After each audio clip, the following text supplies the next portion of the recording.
Bismillah, Assalamualaikum warahmatullahi wabarakatuh. Alhamdulillah, salatu wassalamu ala rasulillah wa ba'du. Kemudian kita masuk ke yang 18. Wal mu'dalu as-saqitu minhu itsnan. Mu'dal adalah hadis yang apabila perawinya gugur dua orang. Wa ma ata mudallasan naw'an. Dan mudallas itu ada dua macam. Al-awwalu yang pertama al-asqatu li syaikhi wa an yankula amman fauqahu bi an wa an. Yang pertama gugurnya dengan penukilan di atasnya, ya. Dia menggugurkan syekhnya yang di atasnya memakai an dan an.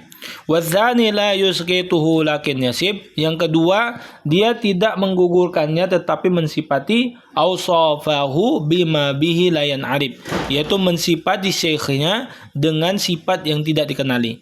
Mu'dal secara bahasa itu artinya rumit. Seolah-olah muhaddisin memakai ungkapan itu karena hadis mu'dal memang rumit disebabkan ada dua atau lebih perawi yang gugur secara berurutan. Misalnya dari Abi Hurairah, ia anpulan, lalu gugur dua secara berurutan, baru anpulan, baru an-nabi. Ya. Jika tidak berurutan, masuk kategori hadis yang munqati yang sebelumnya udah kita bahas. Ya, hukum hadis mu'dal adalah dhaif. Hukum hadis mu'dal adalah dhaif, bahkan lebih dhaif daripada munqati. Hadis munqati itu dhaif, ya, karena terputus satu mata rantai itu hilang. Maka hadis mu'dal itu lebih parah. Nah, kemudian kita lanjutkan adalah hadis mudallas. Secara bahasa artinya adalah gelap atau menggelapkan, seolah-olah disebabkan karena riwayat itu tertutupi. Ya, mudahnya hadis yang ada cacatnya tetapi oleh perawi memakai ungkapan tertentu untuk menyembunyikan cacatnya. Mudallas ada dua macam. Yang pertama adalah tadlis isnad, yaitu seorang rawi meriwayatkan dari gurunya dengan sigoan dan an. Untuk apa? Mengelabui orang seolah dia mendengar langsung dari gurunya, padahal dia tidak mendengar langsung dari gurunya. Ya, padahal dia mendapatkan dari orang lain. Jadi di antara dia dan gurunya masih ada satu orang, tapi dia sembunyikan. Kenapa?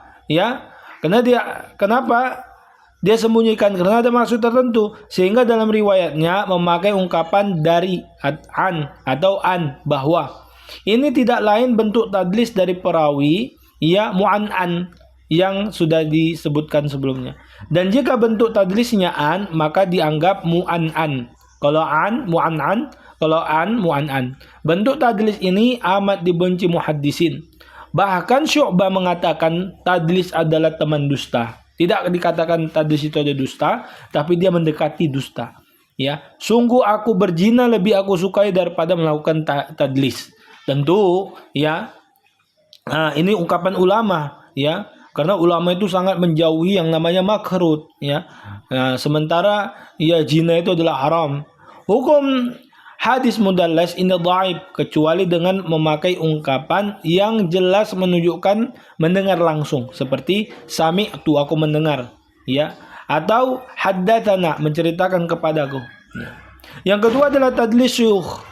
Apa itu tadlis syukh?